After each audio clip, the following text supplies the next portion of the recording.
I'd like to call the Putnam County Board of County Commissioners meeting for Tuesday, November 8th to order. I'd like to welcome everybody here this morning. Is Mr. Dennis Childers here this morning? Okay, I didn't think so. So we'll begin our meeting with the invocation given by Commissioner Larry Harvey, and the pledge will be led by Commissioner Turner. Please stand if you're able. Let us bow. Gracious Heavenly Father, we thank you for today, a day we've never experienced before in our life. Father, it's an important day today. It's election day. It's also County Commission Day. Father, we ask that your will be done throughout our land today, that your mercy and grace will follow us. Your wisdom will come upon us as we deliberate and make great decisions to move our county, our state, and our country forward today. Father, we thank you for everything that you do for us. We thank you for the fact that we can go right directly to your throne room, ask for forgiveness, ask for wisdom, and ask for mercy. Father, we thank you for these men and women, our staff and our commissioners, who have dedicated themselves to prepare for today's meeting. Father, we thank you for that. And as we pray today, Lord, we just thank you for all the great things you're doing. We ask that you protect us from this storm that's coming. And we ask everything in Jesus' name we pray. Amen. Amen. Please join me in the pledge. I pledge allegiance to the flag of the United States of America and to the republic for which it stands, one nation under God, indivisible, with liberty and justice for all. Thank you, Commissioner Harvey, and thank you, Commissioner Turner. Commissioners, our first item of business is item 2, approval of the minutes as presented. Mr. Chairman, I move approval of the minutes stated in our packet. Second. We've got a proper motion and a proper second. Any further discussion? Okay, seeing none, all in favor, saying aye. Aye. Aye. Opposed, same sign. Okay, I will recess the Board of County Commission meeting, and I will convene the Port Authority meeting. Commissioners, item A, approval of the minutes of the Port Authority regular meeting, October 11th. Move approval, Mr. Chairman. Second. We got a proper motion and a proper second. Any further discussion? Okay, seeing none, all in favor, saying aye. Aye. Opposed, same sign. Okay, item B, public comment. Any individuals wishing to make public comment on Port Authority items? Okay, seeing none, we'll close the public comment portion. Any general discussion from the commissioners? Okay, Commissioner Adams-Ack? We had talked about having an inventory of the properties owned by the Port Authority. I think it's going on like 9 months now. At this point, I'm feeling like that's unacceptable. How do we not know what properties the Port Authority owns, what their purpose is, that kind of thing? But I mean, just a basic list for myself and the public is really all I asked for. And just curious where we are on that and if we have any update coming. Thank you. Julianne, you want to comment on that?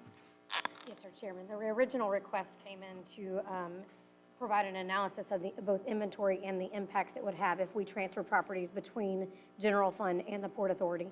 The list is easily produced. However, Ms. Frank at the clerk's office was spearheading the project as to the impacts it would have on our assets and liabilities. And Ms. Franks had some things going on at the end there and she worked hard on it, so please do not misunderstand that. However, there has been some turnover and we're working to get that back on Ms. Ryan's to-do list at this time. Okay, Commissioner Rawls? I guess the question I would have, we looked this stuff up before I got elected, and we were able to get this from the property appraiser's office in about an hour.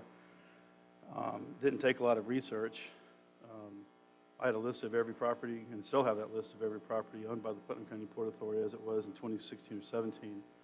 But I agree with Commissioner Adams-Ack. I think it's to throw Ms. Frank under the bus and put the clerk of court in a position of responsibility over something they have no responsibility over is just egregious. I think it's the board's responsibility.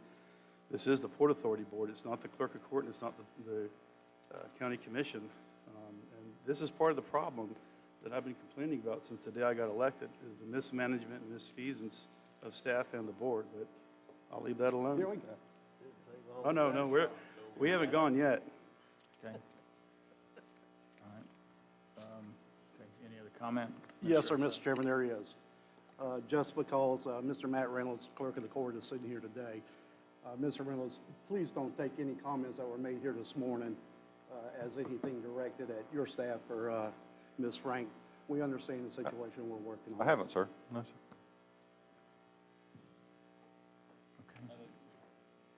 Commissioner Adamczak? At this time, the 5 of us are the Port Authority, and the only recourse we have is to find out information and get information is from staff. I guess I come up with my own ideas what we should do with the properties, but I've already stated those for some of them. So the ones that are key is obviously Triangle Park, and I don't know any other parks under the Port Authority, but this moving monies between Port Authority, general fund, and other things, the fund things for parks and other things, and there's some stuff that's gonna come up soon that it just doesn't make sense from an accounting standpoint. I think it'd be even easier for staff to manage if they were under the right portions of government. I don't think the Port Authority has any business running parks, and I don't think Parks has any business using Port Authority property. That's just my opinion. But I mean, that's the main driving thing, and then to figure out what properties we may be able to sell or do something with if they don't meet the goals of the Port Authority. We have no port manager, which the port manager is more than just the physical port at the waterfront. It would be someone that would manage all port properties, all ideas of what we're moving forward with. I've asked for that since basically a couple of weeks after I took office. It's been almost 2 years. I really think we need to move forward with having a port manager who can handle this type of stuff and come up with a plan based on the properties we have, the inventories. I don't think it has anything to do with the clerk of courts outside of maybe them saying what the economic impact of moving something because of the value of a property and how you'd have to do the accounting of it. That would be the only role that they would have, in my opinion. If I'm wrong there, please let me know that. But we have no plan. We're spending $1 million on a piece of property soon. We're selling some properties, which is great news. I think that piece of property, the GP property, could be a great asset, but we have absolutely no plan for that piece of property. And if we do, I'd love for someone to share it with me, but there's been nothing shared with me. I've asked from this dais several times, what's the plan? We don't have a plan, and I just don't think it's right to spend millions of dollars of taxpayers' money with no plan. Thank you. Thank you, Commissioner Adamczak. Okay. Any other comments under Port Authority? Okay. All right, I'll adjourn the Port Authority and I'll reconvene the Board of County Commissioners meeting. And Commissioners, we had a certain time planning to plat vacation for 905 that has been tabled. And we will see this at our next regular scheduled meeting, which would be the 22nd. That is correct, Mr. Chairman. Thank you for that. Okay. Okay, we will move down to item 5, presentations. November is National Hospice and Palliative Care Month. So I would like to ask Ms. Sharon Jones, Vice President of Development, and Crystal Burks, Professional Liaison with the Haven Hospice, to come forward. And I've asked Commissioner Adamczak to read the proclamation. Putnam County Proclamation Number 2022-108. Excuse me. National Hospice and Palliative Care Month, November 2022. Whereas Haven utilizes an interdisciplinary, team-oriented approach to treatment, including expert medical care, quality symptom control, and comprehensive pain management as the foundation of care. Whereas beyond providing physical treatment, Haven attends to the patient's emotional, spiritual, and family needs, and provides family services like respite care and bereavement counseling. Whereas Haven provides community-based palliative care, which delivers expertise to improve quality of life and relief from pain and can be provided at any time during an illness. Whereas an increasingly fragmented and broken healthcare system, hospice is one of the few sectors that demonstrates how healthcare can and should work at its best for its patients. Whereas every year, 1.5 million Americans living with life-limiting illness and their families receive care from the nation's hospice programs and communities throughout the United States, including Haven. Whereas Haven is an advocate and educator about advanced care planning that helps individuals make decisions about the care they want. Whereas the Centers for Medicare and Medicaid Services have pledged to put patients first in all of its programs, including hospice, ensuring a coordinated and patient-led approach to care, protecting patient choice, and access to individualized services based on a patient's unique care, needs, and wishes. Now therefore be it resolved that I, Robert Pickens, by virtue of the authority vested in me by Putnam County, do hereby proclaim November 22 as National Hospice and Palliative Care Month, and encourage citizens to increase their understanding and awareness of care at the end of life, discuss their end-of-life wishes with their families, and observe the month with appropriate activities and programs. I so move proclamation number 2022-108 for approval. Second. Proper motion, proper second. All in favor, indicate by saying aye. Aye. Opposed, same sign. Congratulations.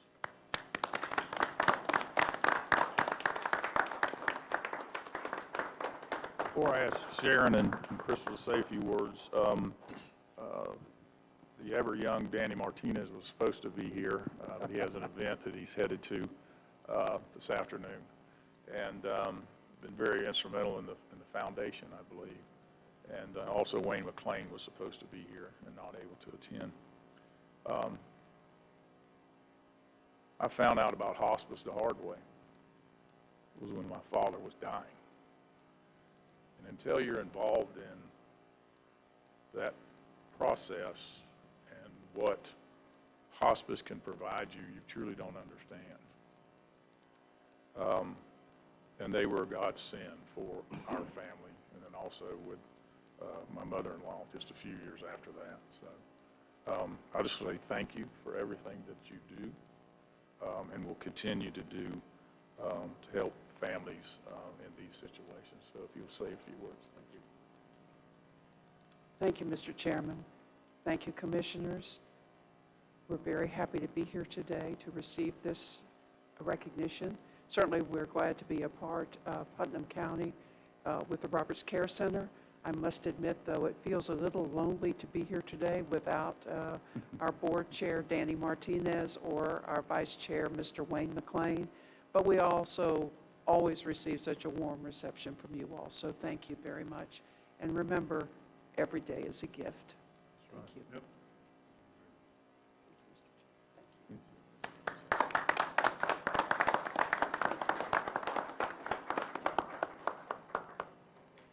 Yeah.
Okay, our next item, item B, which would be the recognition of, with Stella Brown and Library Services for One Putnam, will be rescheduled for our next meeting. So we'll move down to the next presentation. And being Veterans Day on Friday, this is very appropriate for this report, but we will have Executive Director of Human Resources, Sarah Carone, and then Jeremy Woodward and Alan Hugo with Veterans Services, and give us an update. Thank you. Good morning. This is just an update and kind of bragging, I guess, if you will, about all the progress and services that this department has completed from October of 2021 through September of 2021, so last fiscal year. So they had 910 appointments, 292 walk-ins, which were not scheduled appointments. They processed over 1,400 claims, and they brought over $3 million back into Putnam County and into our community. So for those of you that don't know how Veteran Services works, when these guys work with veterans, they're helping them navigate getting their benefits. And while the money does not come back to Putnam County or our budget, it does come back into the community, which helps our economic development. It helps our veterans in the area.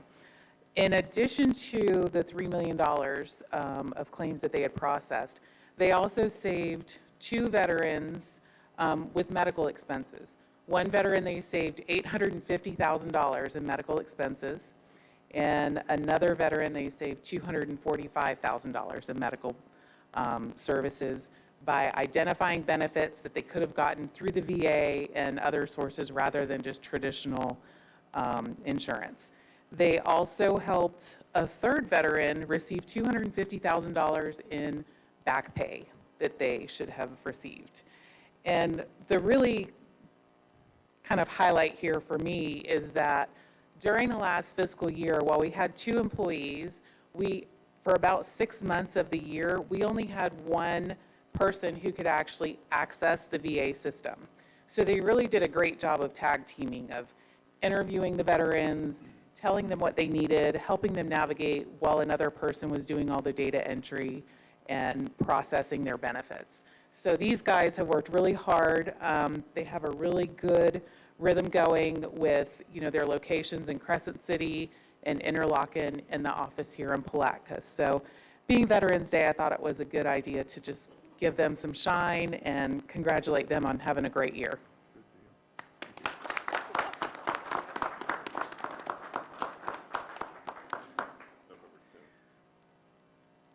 Can't forget about November 10th. That's the Marine Corps birthday. I just thought I'd bring that up real quick. For those Marines that are here, thank you for your service. Thank everybody else for their service that's here.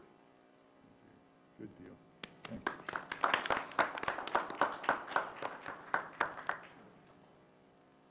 Commissioner Adams?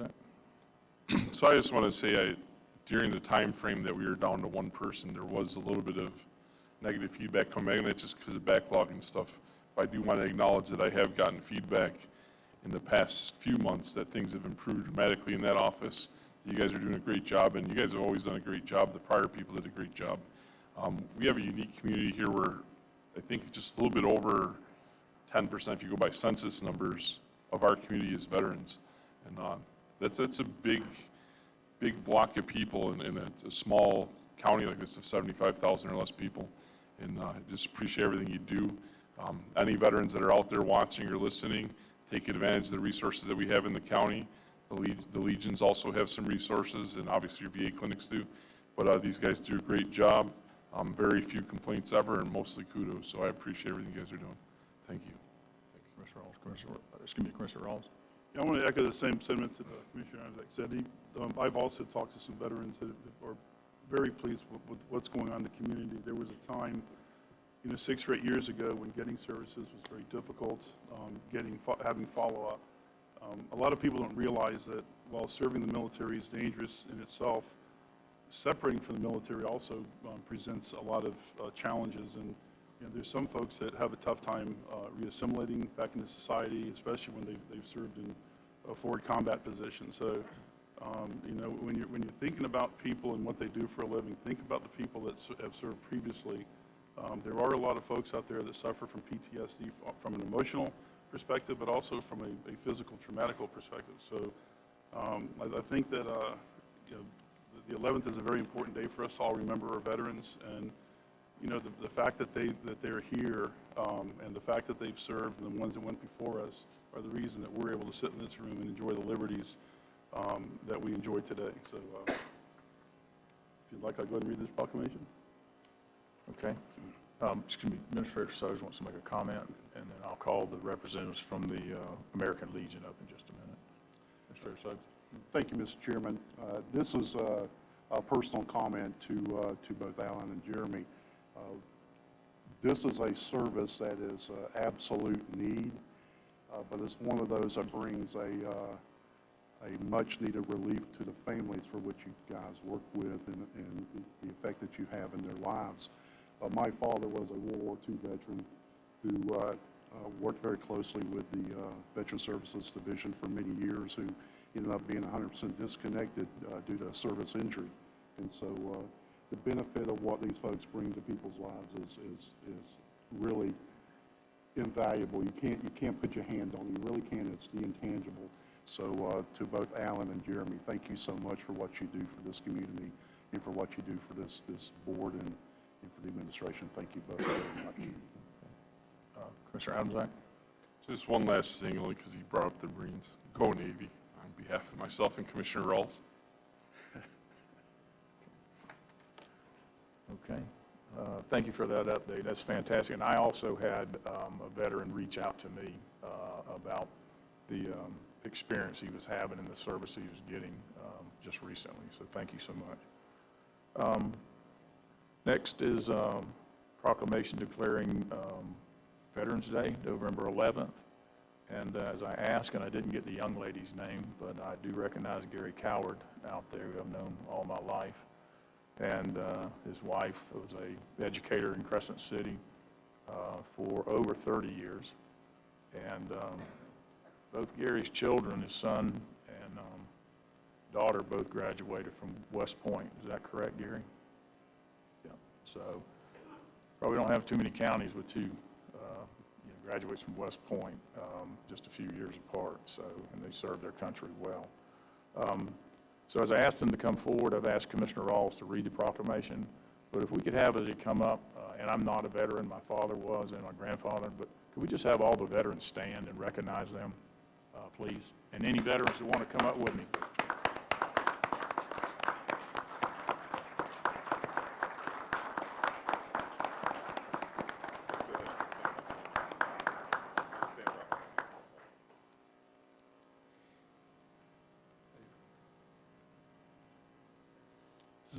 Putnam County Proclamation number 22-117, declaring November 11th, 22 as Veterans Day in Putnam County, Florida. Whereas throughout U.S. history, Americans have kept a special, well-deserved place in honor of their heart and their hearts for our nation's veterans.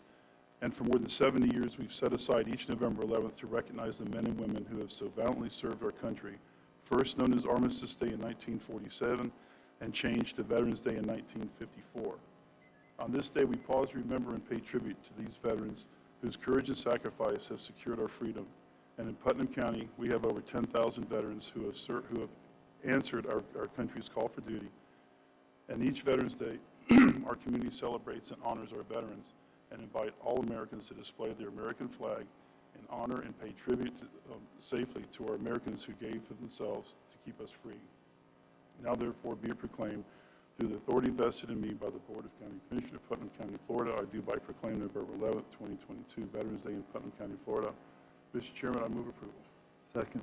Got a proper motion by Commissioner Rawls, proper second by Commissioner Harvey. Any further discussion? Okay, seeing none, all in favor indicate saying aye. Aye. Congratulations.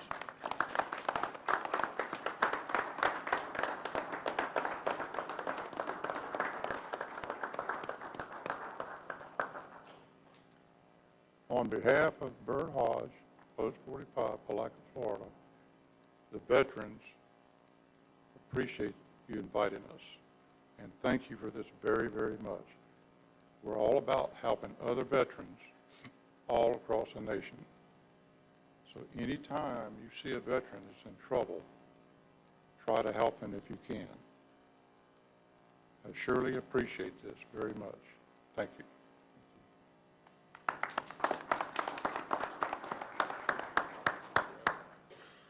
Diane, would like to say a few words?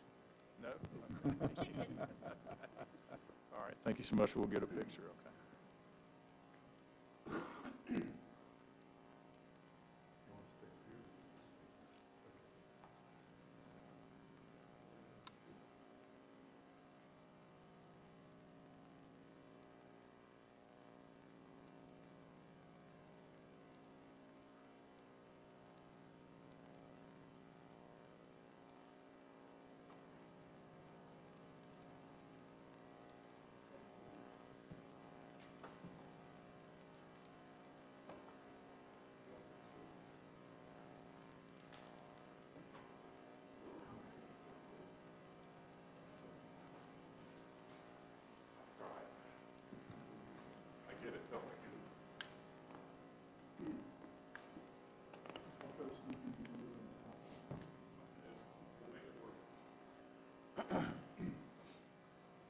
Okay, I have one more presentation to make. It's not on the agenda, but I will go to the podium and start that presentation.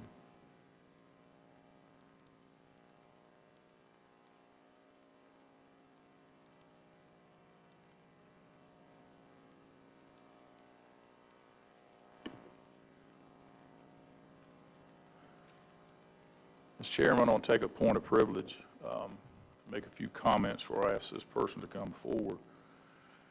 When you choose to make your home in a community, that's one thing.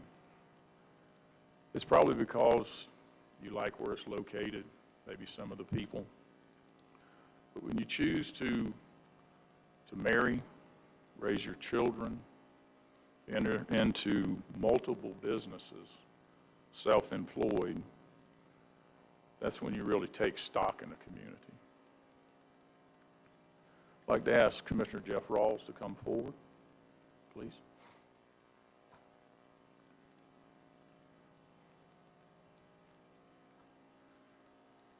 When you're blessed to be able to raise a family and make a living in Putnam County like I have, you give back, and that's what Jeff has done. You're thankful for what God has given you, and you want to give back to the community. Usually it starts by joining a church. And I know Jeff is very involved in his church, and I believe plays the drums for their praise and worship band. Then it may go a little further to maybe get into a civic organization or two. And I know Jeff is a longtime Rotarian, past president of the Sunrise Club, and I believe very instrumental in revitalizing the Wild Game Feast and also bringing pickleball tournament to Putnam County. I don't know if Jeff plays pickleball or not. He probably wasn't thinking about that. He was thinking about the community and how to bless the community and maybe bring in new people and revenues. But when you step out of your comfort zone because you're so concerned of how the community is, the place that you live, and you step out and run for public office, that's a whole different ballgame. Doesn't matter what level. Could be state level, national level. I think the magnifying glass just gets smaller and more defined as you come down, maybe to a county level or even a local level. And that's what Jeff has done. He took his desire to make a community better, and he ran for county commissioner, and he served for 4 years. So on behalf of the citizens of Putnam County, County Commission, and staff, in special recognition and appreciation of Jeff Rawls for his dedication to the county, the citizens of Putnam County, serving with honor and integrity as a member of the Board of County Commissioners for 4 years, 2018 to 2022. And Jeff is also a veteran, so he has served our country in that capacity also. Dedicated this Board of County Commissioners this 8th day of November, 2022. Mr. Rawls, thank you.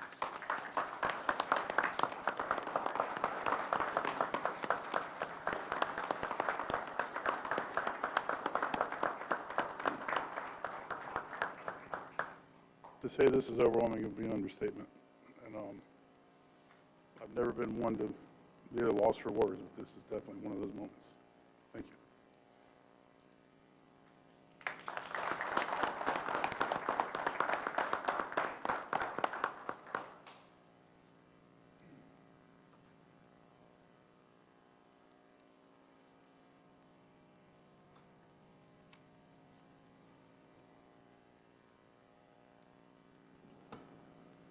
Commissioners, thank you for letting me do that. Okay, we'll move down to public comment on agenda items. This portion of the agenda is designed to allow citizens an opportunity to bring matters to the attention of the board. It's not reasonable to expect that the board will engage in debate or deliberation on matters on which the board has received no prior information on the agenda. Please limit your comments to 3 minutes. We prefer that you fill out blue comment card, which are at the entrance and the exit of the building, and if you'll give them to Ashley over to my left, your right. So we'll open up for public comment on agenda items. And Ms. Ann Wallace on the budget resolution, item D, I believe it is. Could you state your name and address for the record, please?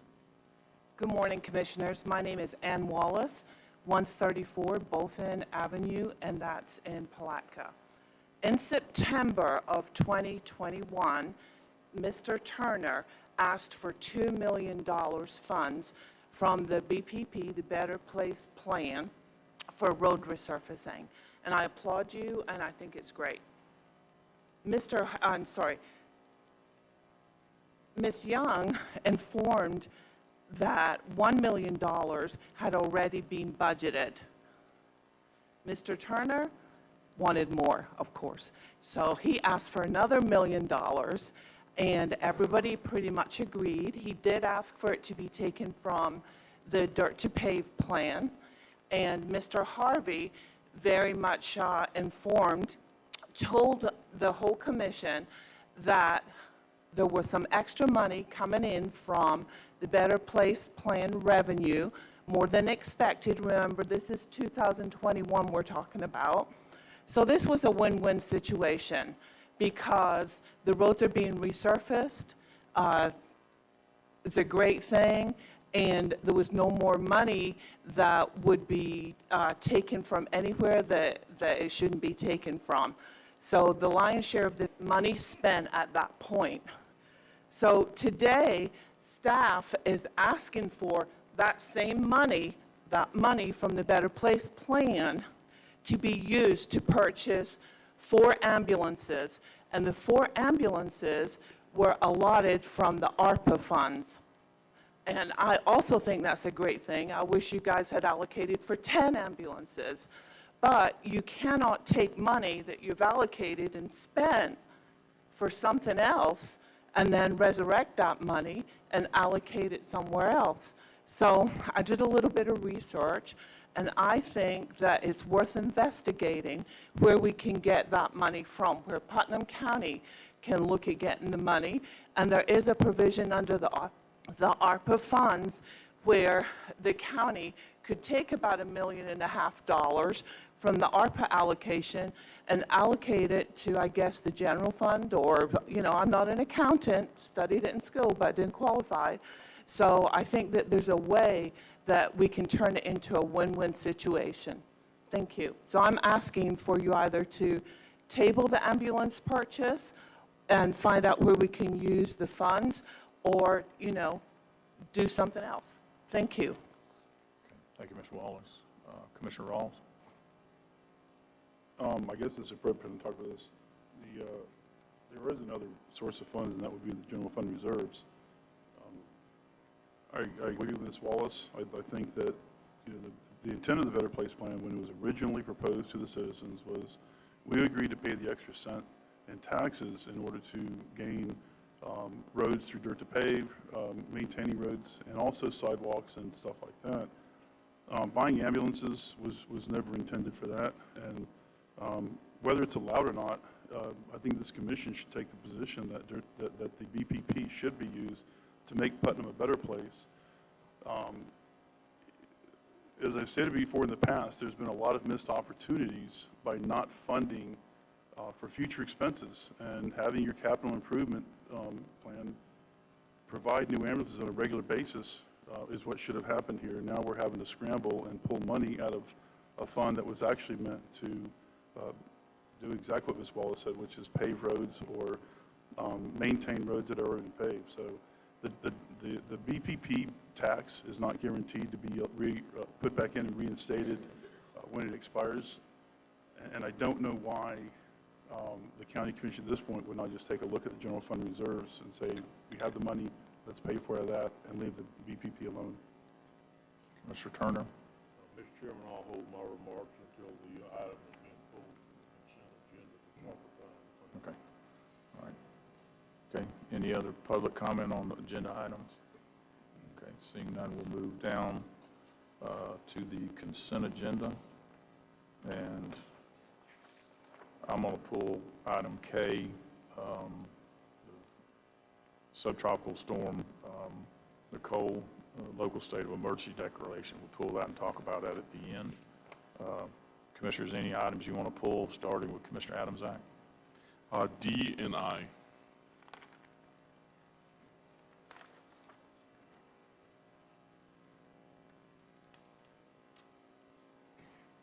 Okay, Commissioner Turner? I also wanted to pull D. Commissioner Rawls? Okay, and Commissioner Harvey? Everything's been pulled that I needed. So, Mr. Chairman, I'd like to move the consent agenda forward on items A, B, C, F, G, H, and J. Okay, got a proper motion, got a proper second? Second. Okay, all in favor, indicate by saying aye. Aye. Opposed, same sign. Okay, we'll move down to, we'll start with Commissioner Adams-Ack, item D. So on item D, I don't know if my concerns match Ms. Mann's, but I don't think we should take that from the Better Place Plan Fund unless if we were going to use the ARPA funds basically to do dirt to pave, which I did confirm with Ms. Young this morning, but that is a proper use of ARPA funds. I think that is a use that could get done in the time frame that's required for ARPA, which is the reason why this is coming out of ARPA, is basically we couldn't get the ambulances in time, is my understanding from talking to staff. I had that concern about the ambulances when we voted on it. It played out, that's fine. And you know, we don't control the world around us with supply side things, all that stuff. It's just a crappy situation we're in, and hopefully today's election changes some of that for better or worse, I don't know yet.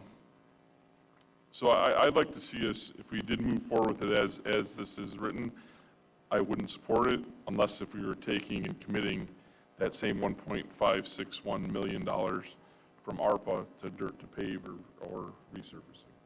That's what I'd like to propose, is that we just change this instead of coming from the general fund, or if we come from Better Place Plan with the ambulances, that we also do a motion to use this $1.5 million from ARPA to do dirt to pave and or resurfacing. Okay. Commissioner Turner? First off, there isn't $1.5 million in ARPA because they were only proposing to take $1.2 million out of ARPA and the rest of it. Okay, so the 1.2 and then the 300-some thousand from general. Don't interrupt me, Paul. I think the biggest problem here is that federal procurement does not allow us in the time frame to just go buy ambulances off a state contract. They have to be hard bid. None of the ambulance companies, because they're so far out, will even bid on them. They just tell you, never mind, because they're selling all they can sell on state contract. So that makes it virtually, not impossible, but virtually impossible to use ARPA funds to do it. So there's 4 ambulances that the chassis are available that have tentatively been put on. We told them that we wanted at the county is what I've been told, and so basically we've got to figure out how to pay for it. I'm in total agreement that that money does not need to come out of the $1.2 million additional funds that came in exceeding the amount of money. But we also, I believe that with, well, I'm fixing to get in trouble. I believe within a 90% certainty that we're going to bring the communication system in under the $7 million ARPA funds. There's still some things out there that we're not sure about, but I think I'm pretty confident that we're going to get there. I propose that we take the $1 million that we had earmarked for the communication system in the BPP, and we've been carrying over for several years. I say we use that towards the ambulances because it was already earmarked for something other than roads. That would leave the money free, the additional 1.2 in unbudgeted revenues, that would leave that free to to go on and do things that we should do with it, like pave roads or resurfacing or whatever. But we would also have to take 600,000 out of another pot. I say we take it straight out of the general fund and leave Better Place Plan alone if we use this money. Now, that gives us what we want to do.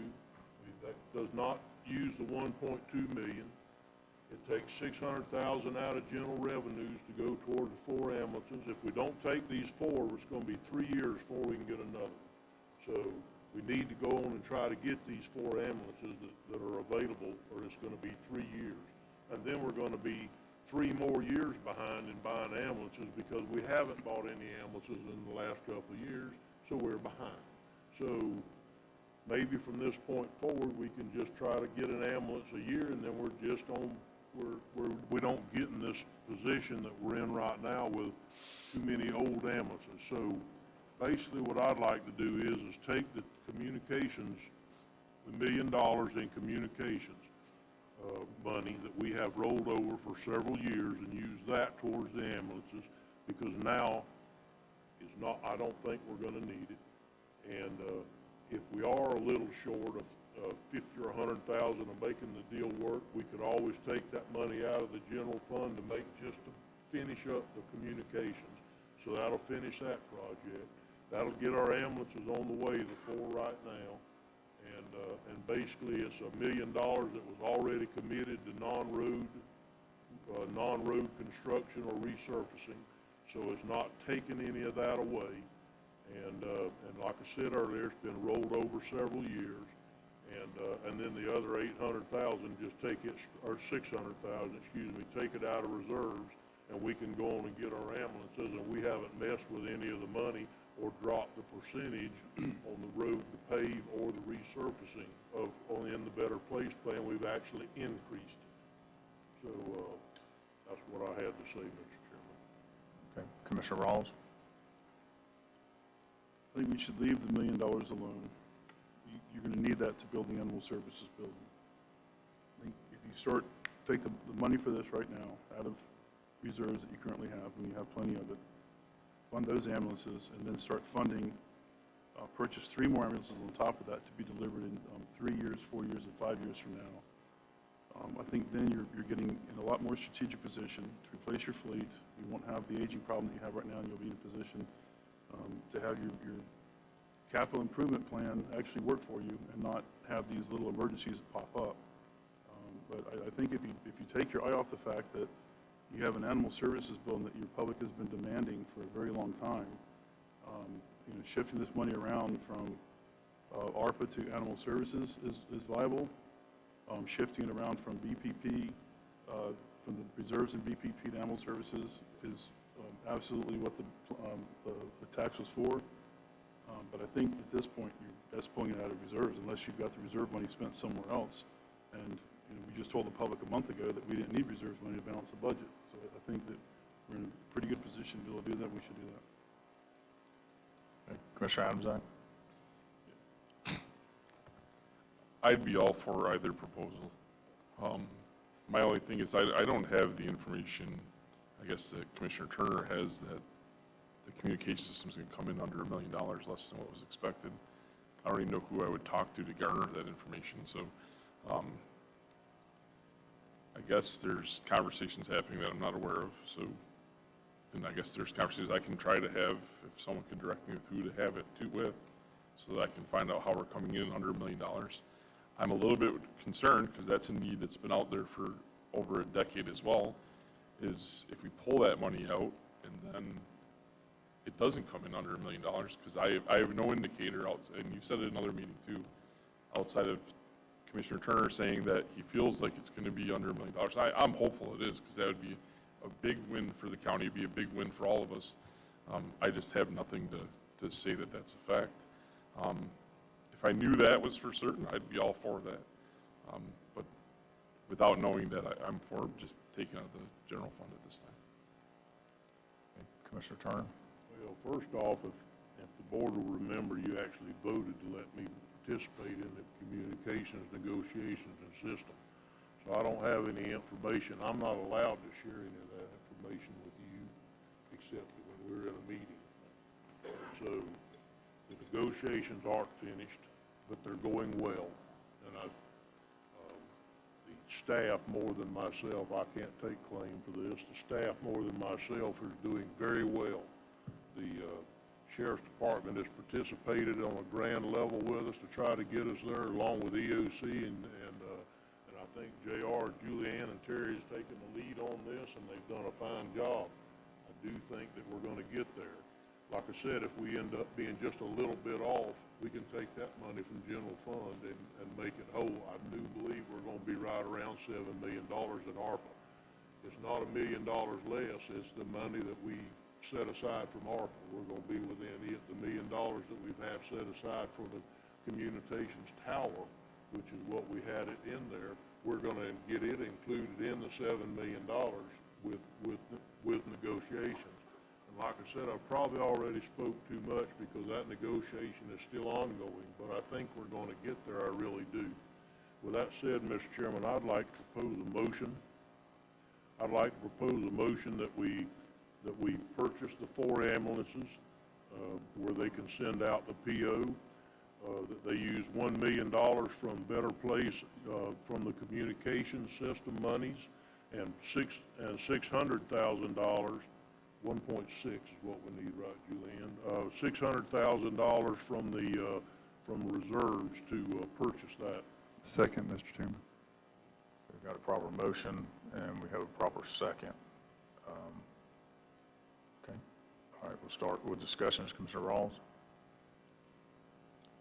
I think, the county has never done anything to support or help the folks in our community that have substance use issues and mental health problems. And it's been a huge topic lately, no matter what channel you watch on TV, nationwide, we have that problem. This is an opportunity for us to take the ARPA money and shift it into that. I still think there's no reason you wouldn't pull the money completely out of reserves, leave the $1 million in BPP, because not if, but when you need that money for the animal services, the money will be available. But this has come up, and it kind of flies in the face of the public. It comes up at a last-minute deal. We don't really get a lot of information out there to the public, and then we're told to make a decision on this, but not allow the public to have input. I think this is a slippery slope. I think you're going down the wrong direction, and I obviously do not stand in favor of it. Commissioner Adams? Do we know how long we have to make the decision on the 4 ambulances? Is there a way to slow this at all, Jared? Not unless we want to wait 3 years on 4. This particular purchase for these 4? Because you have the 4, you know where they are. Is that true, or is? Yes. So to slow it down, we just gave them a contingency letter upon today's meeting to talk to you guys about the purchase of them. So what happened is a vendor has come up with about 10 that are coming to the state of Florida, and that's it. Every other vendor we've talked to said between 24 and 30 months. If you signed a PO today, that's pending getting a chassis. So then it's not even a guaranteed time frame. So these are actually supposed to be in here anywhere between between July and September. They're supposed to be built in the 3rd quarter of 2023, and they're supposed to be delivered somewhere around that time frame. So this is the only ones that have come to us. We've actually contacted other vendors and said, is there any more available? Are you guys seeing the same thing in the market? And they said, absolutely not. They said, if you can buy them, you better get them, because we're so far out on chassis, they can't even guarantee, and they won't even give us a price on the chassis because they don't know what it's going to cost in the future. So I don't know of a way to slow the process at all. Okay. Thank you. Yes, sir. Commissioner Harvey? I want to say this is a great conversation, because when I got here 8 years ago, you weren't looking for money. We didn't have any money to move. And Ms. Wallace, thank you from the public for coming forward and talking to us today. I think this is a great compromise, and we can put public safety first, and when we need more money for somewhere else, gentlemen, we have the money. So, Mr. Chairman, I call for the vote. Okay, there's a comment, we are behind with the ambulance because we didn't buy any last year. So, and the supply chain probably is not going to get any better in the near future in any type of purchases, from big equipment like that to small purchases. I see it every day in my business. And Commissioner Harvey is correct. is when I first arrived, we really didn't have much reserves, and the purse strings are much tighter. So I think this is a good compromise. So we have a proper motion and a proper second. All in favor indicate saying aye. Aye. Opposed, same sign. Aye. Okay. 4-1 with Commissioner Rawls dissenting. Mr. Chairman, I made a mistake on my consent agenda motion. I thought I heard item E, so I move item E for approval. Second. Okay, we've got a proper motion to move item E and a proper second, which was missed on the consent agenda. All in favor, indicate saying aye. Aye. Opposed, same sign. Okay, we'll move down to item I. Commissioner Adamczak. So item I, I just pulled this to recognize the sanitation department and kind of thinking outside the box to save the county some money. Basically, instead of going out and purchasing a brand-new huge Caterpillar D6 dozer, we're going to refurbish the one that we have with a complete rebuild. It saves us around $200-some thousand from the county perspective. With this crunch that we have for ambulances, I know in the past we talked about potentially refurbishing some of the older ambulances. Is that maybe something we may want to look at? And this, I didn't mean to ask this question, but the conversation kind of went there. Is that something we could look into maybe to get some of our next years or 2 years to fill that gap of 3 years, maybe get 1 or 2 rebuilt? I know we had looked at it, it seemed like it was break-even cost way last time we looked into it. But at this point, that's the only way we can move forward. Maybe that's something to consider.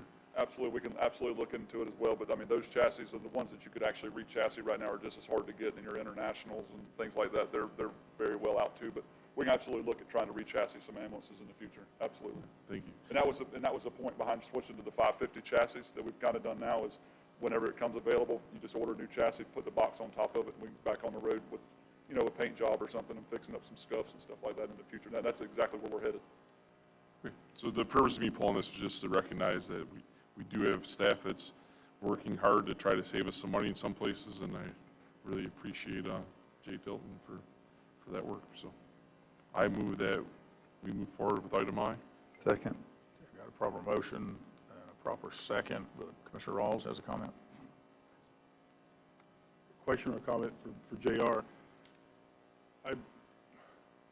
Buying vehicles lately, we see a lot of F-450s and 550 chassis that are available commercially.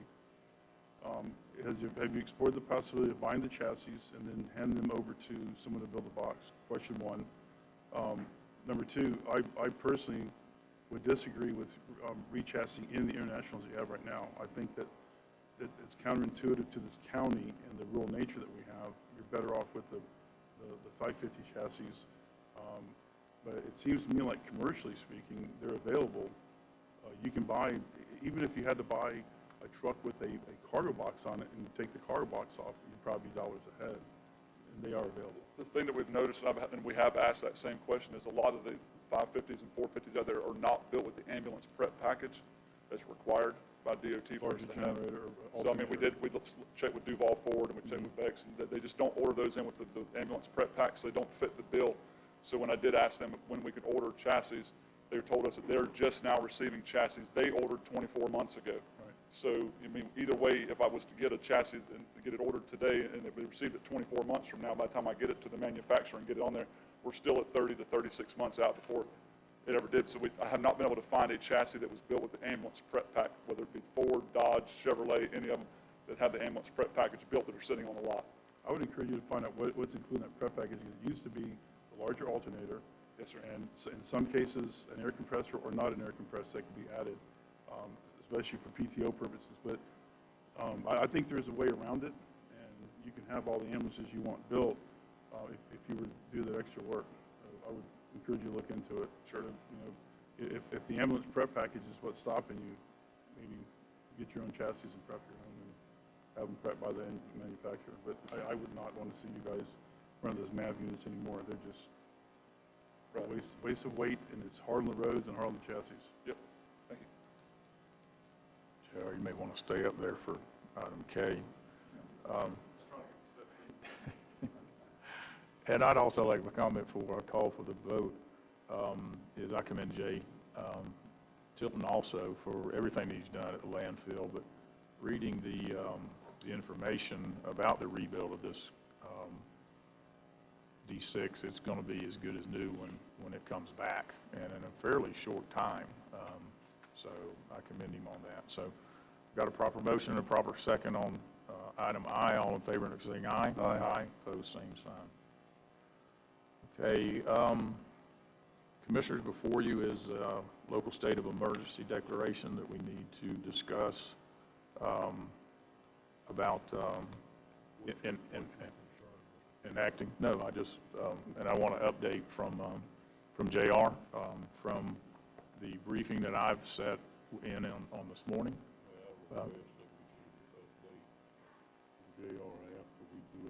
Okay. Okay. All right.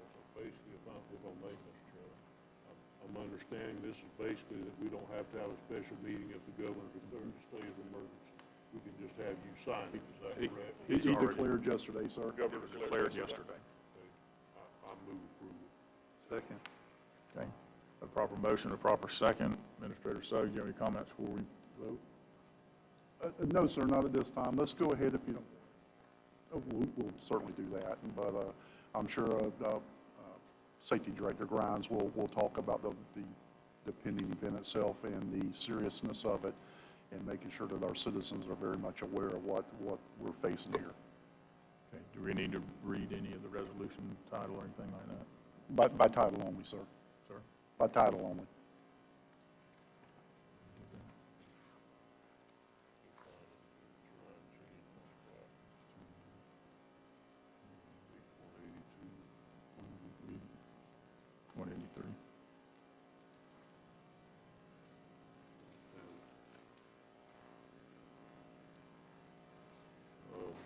Resolution 2022, a resolution of the Board of County Commissioners of Putnam County, Florida, declaring a local emergency due to subtropical storm Nicole, adopting Executive Order 22-253 instituted by the Governor of Florida,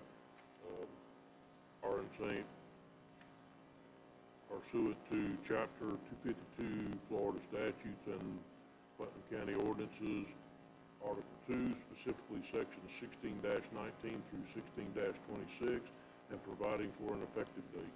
Second. We've got a proper motion and a proper second. Any further discussion? Okay, seeing none, all in favor, indicate by saying aye. Aye. Aye. Opposed, same sign. Okay, JR, I'll just make a couple of comments from what I witnessed out of the EOC today.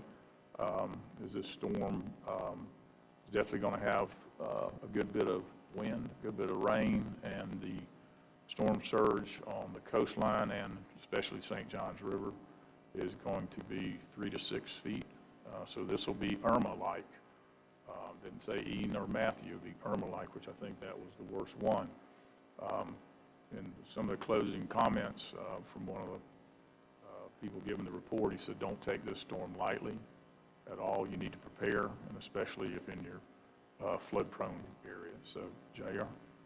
Yes, sir. So as of 8 o'clock update this morning, they said that we're going to look locally between 4 to 6 inches of rainfall, 3 to 6 foot of storm surge higher than what we're seeing right now.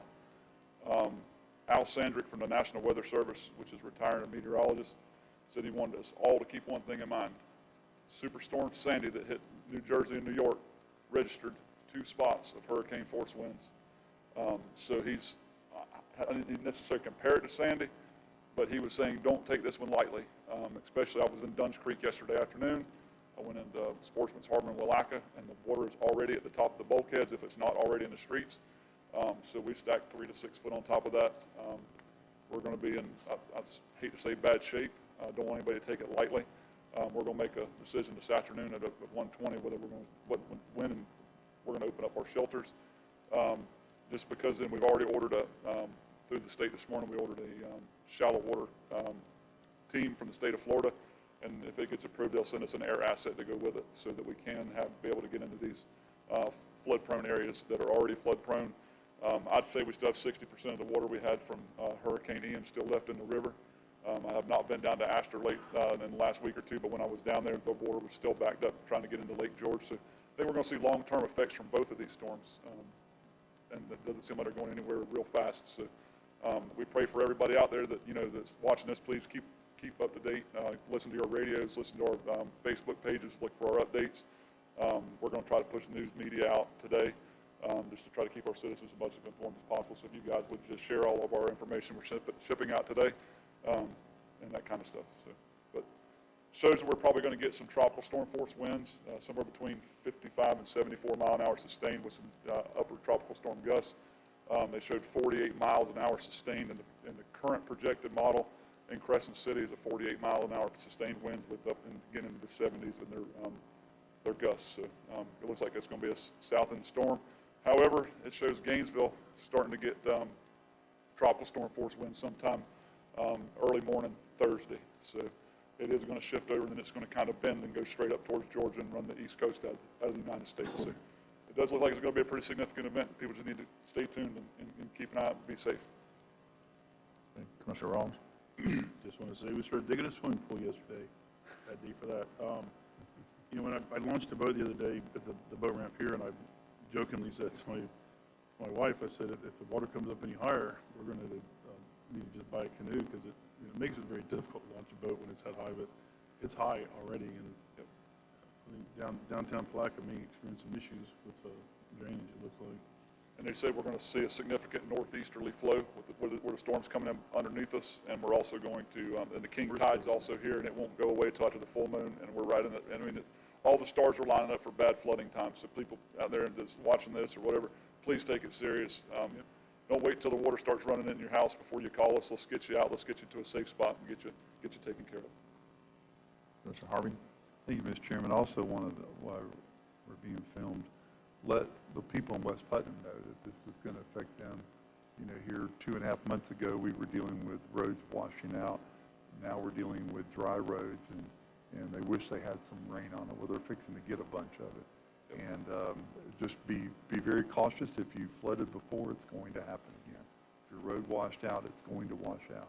So just protect you and your family as best you can. Thank you. Commissioner Adams-Act? So we have sandbags available now, right? Oh, thank you for bringing that up. So today, I'm sorry, I should have said that. I've talked about it one time already this morning. So our full service sites are our 3 normal sites, which were the County Public Works lot in East Palatka, the Huntington site, and the Chester Pit in the West End. They're being staffed, and we're there to help. But we also put some self-serve stations in our spots that are very prone to flooding. So we put a site in Sportsman's Harbor that's a self-serve site. We delivered some sand in there yesterday. Got them some bags. Also, we did it at the Riverside Fire Department in San Mateo for the folks that live in Dunn's Creek. And we also put one at the Cedar Creek Boat Ramp in Bostwick, so that the people there didn't have to travel quite as far. When we tried to get sand in the most flood-prone areas so that they could do a self-serve, but they do need help. It started this morning at 10 o'clock at each one of the sites. It takes about 9 to 10 o'clock before our prison crews can get out and get to the sites, but they'll be working that today and tomorrow both. And we'll push them out as far as we can to help citizens get sandbags filled. But we do have sandbags. The locations are open, and we're there to help. So if anybody needs anything that's sandbag related, just please let us know. We can make special arrangements for whatever we need to do. Thank you. Administrator Suggs? Thank you, Mr. Chairman. That's what I wanted was to bring up, is the fact that just want to let the citizens know that we have opened up all those sites for sandbags, and that, again, you know, your staff is preparing for the absolute worst and hoping for the best. So, but the citizens, thank you, JR, for the update, because I want the citizens to know that those sites are open. Okay, and you'll make decisions on shelters at 1:20? We're going to do that at 1:20 today. Yes, sir. We met with the school district this morning. We're going to make that call today at 1:20. Okay. Commissioner Harvey?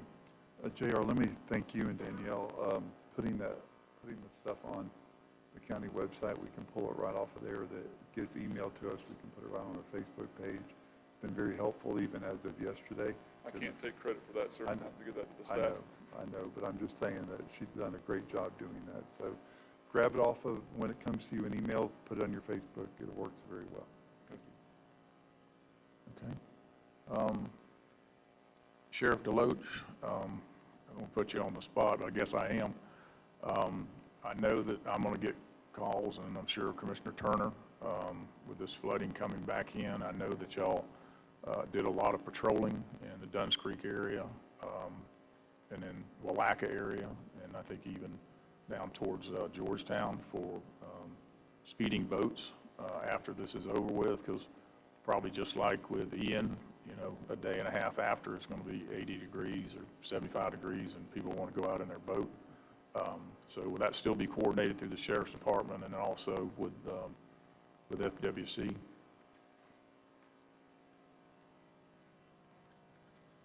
Yes, as many of you are aware, during the last storm, we had a continual presence out on the river even during the storm to help mitigate some of the risk that we experienced along the river and the adjacent areas, specifically with some of the derelict vessels that my staff was responsible for going and securing prior to the storm, because we had some unfortunately irresponsible boat owners who just left their property unattended. But yes, to your question, we will maintain a presence throughout those flood-like conditions to help mitigate the risk to homeowners' residences along those affected areas. Okay. All right, thank you. Okay, Commissioner Turner? Yes, Mr. Chairman. I was going to mention this during commissioner comments, but it may be appropriate now. Several years ago, when I believe it was Irma came through, we had a discussion up here on the board, and it may have been the one before that, but we had a discussion about putting some unofficial no-wake signs up in the affected areas along the river in Dunn's Creek. I think they actually did a little bit of good at the time. I made a wisecrack about the sign police or what have you, and so we can't enforce them because they're not official no-wake zones. And we went through a year of study. In fact, I got a 42-page report from Mr. DeNovo on how and why we could not do it.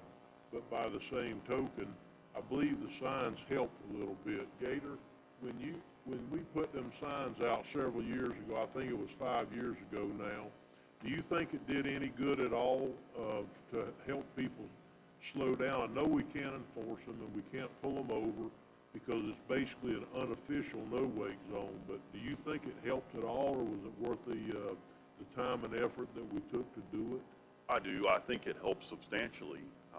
And if for no other reason than just to remind boaters who are using the river and in those affected areas to just do the neighborly thing and please be respectful of everyone's property and to always be cognizant of the water level. So I'm personally an advocate of it. I realize that it's unenforceable and that frustrates some of our residents, but it also helps significantly mitigate their risk of flooding. 5 years ago, we had the signs made, I believe, in our sign shop. I believe, Terry, do you remember?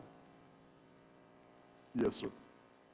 If we had some more of them signs made, I know that y'all went out and put some of them out a few years ago.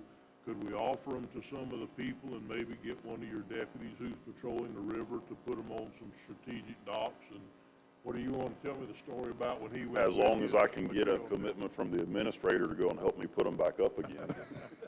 Well, we were sitting up here talking about plausible deniability. I guess that's out the window now, but yeah, we did do this after Hurricane Irma because you're right, Commissioner Turner, we were not allowed to through the Do you want a vote from the board, or can we just make some up and try to? No, sir. I do it.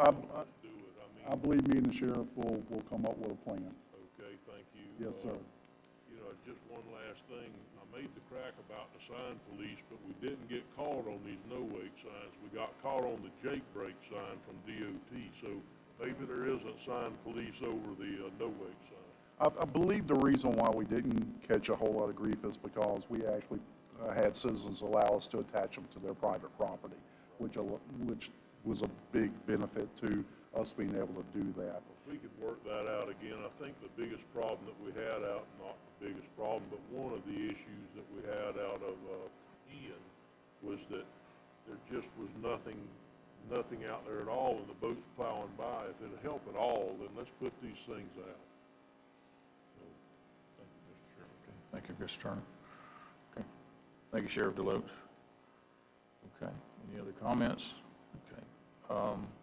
We'll move down to item 8, Clerk of Court, Honorable Matt Reynolds. Good morning, Mr. Chairman. I have nothing to add other than I hope everybody stays safe during the storm. Okay. All right. Thank you. Okay, we move down to appointments. Commissioners, any appointments you wish to make this morning, starting with Commissioner Rawls? I have none.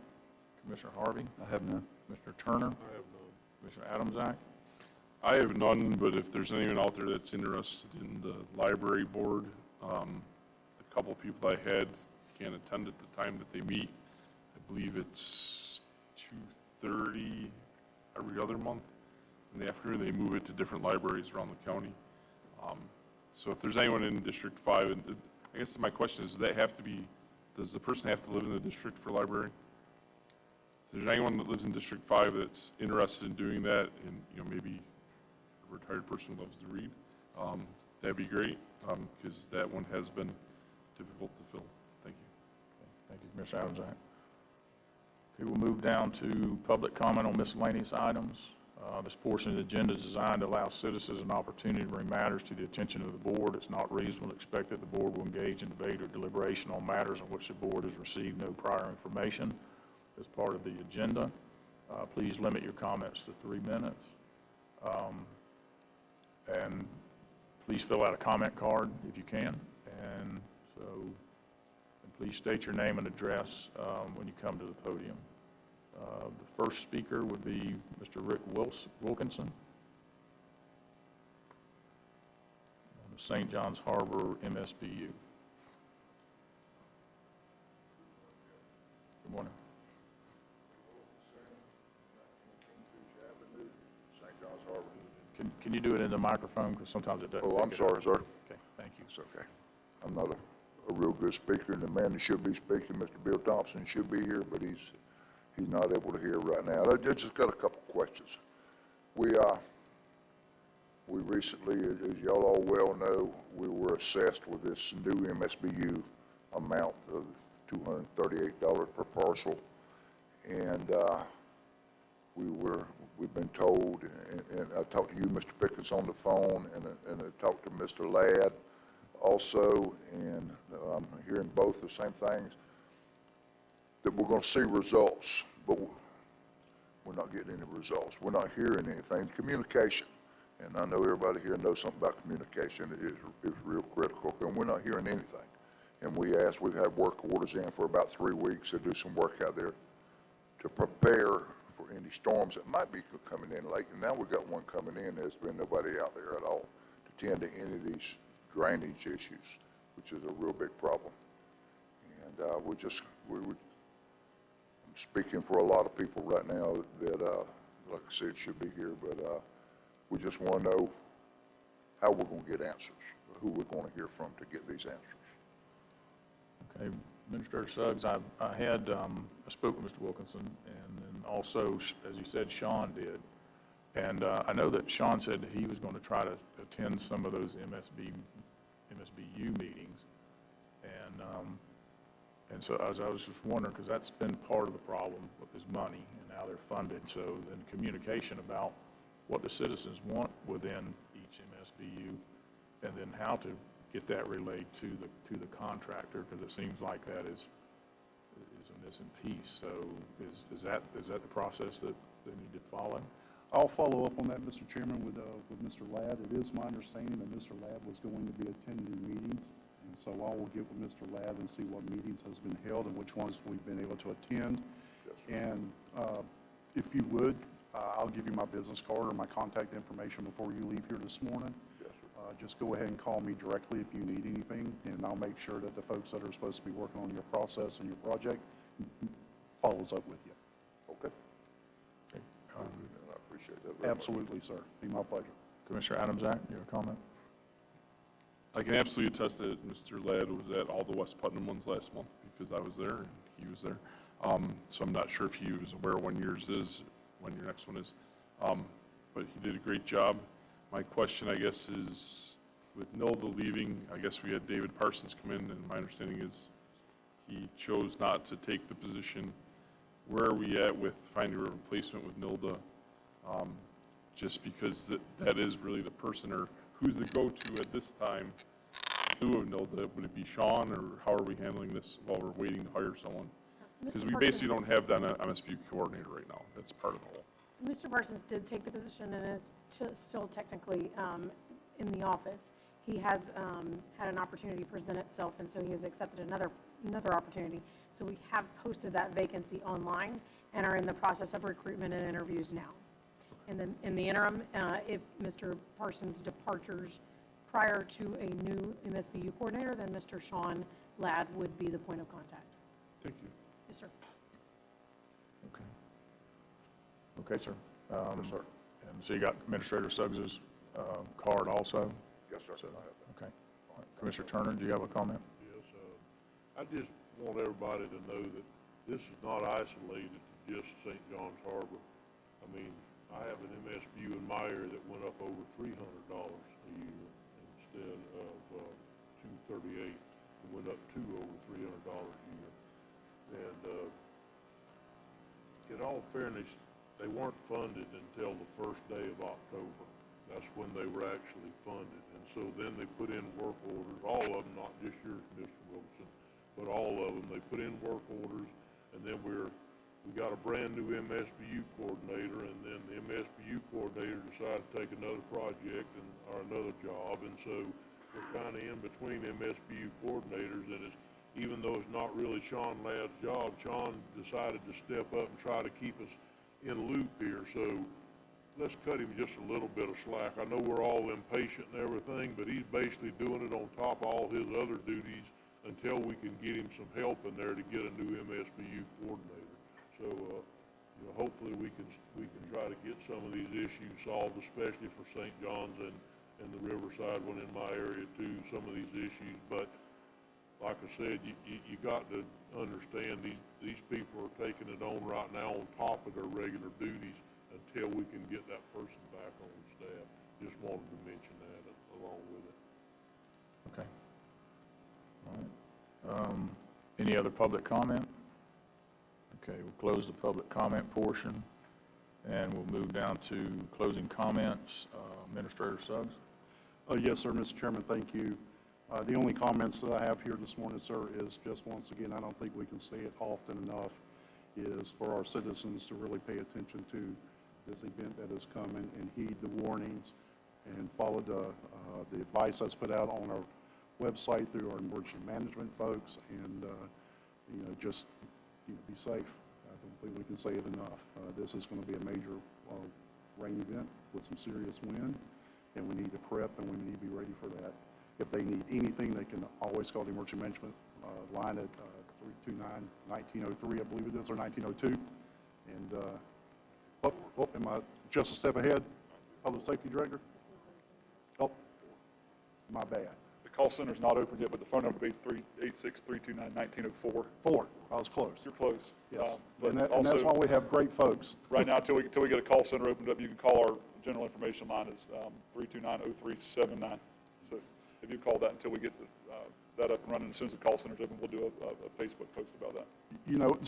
Before you step down, Public Safety Grimes, just want to also, just as a reminder that once we make these difficult decisions, and those decisions will be made today on what we're going to do and how we're going to move forward with this event, I want to remind the commissioners of the situation during Ian, how we actually kind of ramped up and then ramped back down as quickly as we did. And I think that's kind of the plan that we will put in place again. And I want to thank Public Safety Director Grimes for doing that last time. I think it's the right thing to do. And to have that the EOC open for as short hours as possible and the shelters for as short of hours as possible. And I think he did a great job with that. So thank you. And again, just be mindful of the event. And thank you, Mr. Chairman. That's the end of my comments. Okay, thank you, Mr. Suggs. County Attorney? Okay. Commissioner comments? I'll start with Commissioner Adamczak.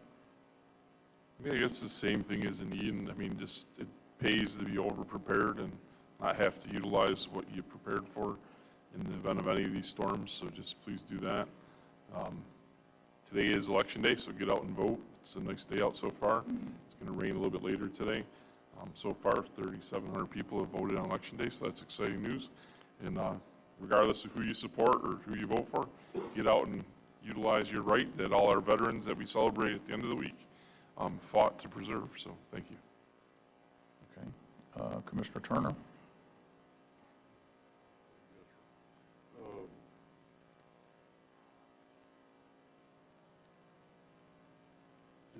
heard anything yet, or do we have a schedule of approximately when we'll have the refund, the returns from the constitutionals for the end of the year? I mean, it's past the end of November now, so. Matt, would you like to? We're preparing ours. Actually, the statute says we have to return it by the end of October, which we did, but we'll have the information to you guys, at least for us, on the next November meeting. It was too soon to get it on this meeting, but it'll be on the next November We have meeting. the information, it's just not on the meeting yet. Mm-hmm. You have it for all the other Ours, constitutional? I don't have their information. The only information I've received, only constitutional that's actually delivered me any information would be the sheriff's office, and it's being reconciled with Brian right now. Yeah. And finance, our finance has, because obviously we do the finance for the board, so we have that, yeah. Ours was I a can little make a over 200. request. So when that comes in, please, because like I was my understanding by the end of October, we had to know what was going on. This is the first meeting in November, we don't know squat. I'll follow up with finance and get a report. You know, I'd also like to just say that, reiterate kind of what JR or Mr. Grimes and Mr. Adamsack has said, and I'm not gonna make the 49 mobile home comment and get out, but in all seriousness, if you feel unsecure, go somewhere else. There could be tornadoes, the ground's soggy, if you live under trees, a tree could fall, you got a chance in a nice home or whatever, but if you live in a 49 mobile home, then you need to be more concerned about it than you do. So, you know, I wish JR truly wish we had a decision already on if they were gonna open shelters or not, and the main thing is just flat out that this would have been an opportunity to tell the citizens and maybe even get it in the paper tomorrow, because I'm sure Sarah's watching or somebody, and that it maybe could have got in the paper tomorrow, and we could have got it, you know, in that media along with other things for people to make plans to maybe not be there Thursday night. If something doesn't drastically change in that track that we're currently on, there's going to be sheltering in Putnam County. It's going to have to make a major shift between now and 1:20 this afternoon. But the chances are, I'm going to say 90% chance right now is the shelters will be open in Putnam County this afternoon. Well, they won't be open this afternoon, but the decision will be made. But, I mean, unless something majorly changes. I'm assuming they'll put it on the website. Yes, sir. And Facebook. Yes, sir. And all the normal social media. Yes, sir. And do a press release perhaps that maybe they can get it in the paper or whatever. Yes, sir. And the last thing I want to do is somebody get hurt because they say, look, I looked everywhere I could and I didn't see there was any shelters open. Yes, sir. That wouldn't be acceptable. Yep, and we'll be at the radio stations, both the radio stations in Palatka. We'll get it on social media. We'll reach out to our partners with the TV, Jacksonville and Gainesville and all the other places, and make sure that everybody's getting the coverage they need. And we'll absolutely do like we did last time during Ian. If we need to, the sheriff's office and the fire rescue folks went out and actually did announcements in the truck, going to door and going, hey guys, you know you live in a low-lying area. The floodwaters are going to rise. We actually did a door-to-door campaign and let some folks know last time, and if we need to do that again, we'll absolutely do it again. Thank you. Yes, sir. That's all I have, Mr. Chairman. Okay, thank you, Commissioner Turner. Commissioner Harvey? I have nothing further, sir. Commissioner Rawls? You know, I thought long and hard about what I was going to say today at the end, but I think what I would offer is words of encouragement for this board to set aside any thought process that you have on the old way of doing business and start considering a new way of doing business. You've lost a lot of valuable staff over the past couple of years, and in doing exit interviews with some of them, there's a work environment here that people don't like. You know, you had an employee quit, take a pay cut to go to a lower paying job. Recently, you had a public works director that was looking at building a house here and then 2 weeks later just disappears. And same thing with human resources. I would seriously take a hard, cold look at reversing a board decision that allows the county administrator to unilaterally create positions and then slow down and look at what the positions not only pay, but look at their benefit package. Look at how they're being placed in the retirement system, what the cost to the taxpayers are, but also consider all the employees that have been here faithfully, loyally for 10, 15, 20 years, that are serving the public very well, that are underpaid, and that are really fixed to be thrown into some very seriously hard times, not as a result of the board necessarily, but as a result of this economy. I really think that the board should spend more time deliberating on their own and not being told by staff what it is. You know, there was a report that was put out when we did the strategic planning. There was a survey that was done, and there was a report that was put out. We never once discussed that. And that was the satisfaction survey. And it wasn't scathing, but it wasn't good. It really showed where we were as a group. And I think that we owe it to the current employees of the county to have that conversation, make an environment that gives them the opportunity to be less afraid and more willing to come forward and be honest, because they're the problem solvers. They're the ones that are going to solve the problems in the streets, not sitting behind a desk. It has been an absolute privilege to have been able to serve. I was very upfront with the public when I was asked by Commissioner Harvey to run. I said it'll be on one term. That was my way. I've been honest by some accounts, brutally honest, other accounts too honest, but at the end of the day, I've been very honest with the public. I cannot say the same thing necessarily for all the staff that works here. I have come across areas where I have brought up concerns of fraud, misuse of funds. I really think this board going forward really needs to take a hard look at how business is done in Putnam County. I think we can definitely better serve the citizens at that point. But again, this has been a privilege for me. When you finish your obligation to the military, you end with what they call an EAOS, which is end of active obligated service. This is the end of my active obligated service, and there is a great sense of obligation when you get elected. You know, for me, it cost me more money than I was ever able to make as a commissioner, but I did it because I have a passion to serve, and I really think that there's an opportunity for us to do better, not only for our citizens, but for our future citizens, that being our children and grandchildren.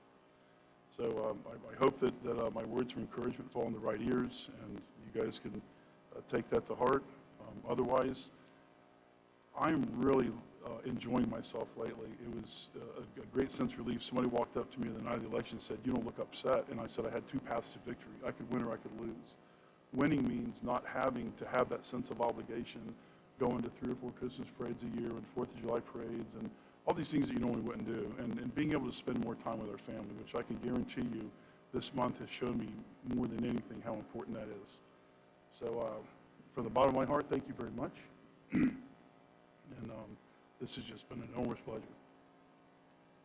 Okay, thank you, Commissioner Alves, for those comments, and thank you for your service to Putnam County.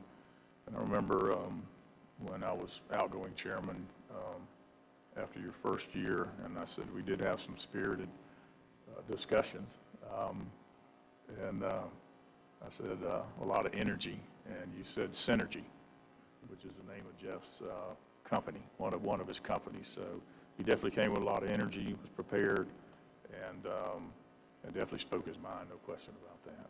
So thank you. And my closing comments are pretty much like some of the other commissioners. You definitely need to prepare for this storm. Don't let it sneak up on you. If you're in the low areas, you need to prepare because it'll be like a Ian and a Irma as far as the flooding and rain and then probably the wind. So just be prepared.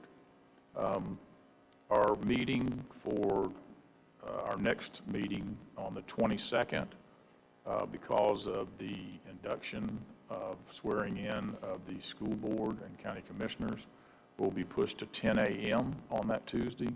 The swearing in will be in this building at 9 a.m.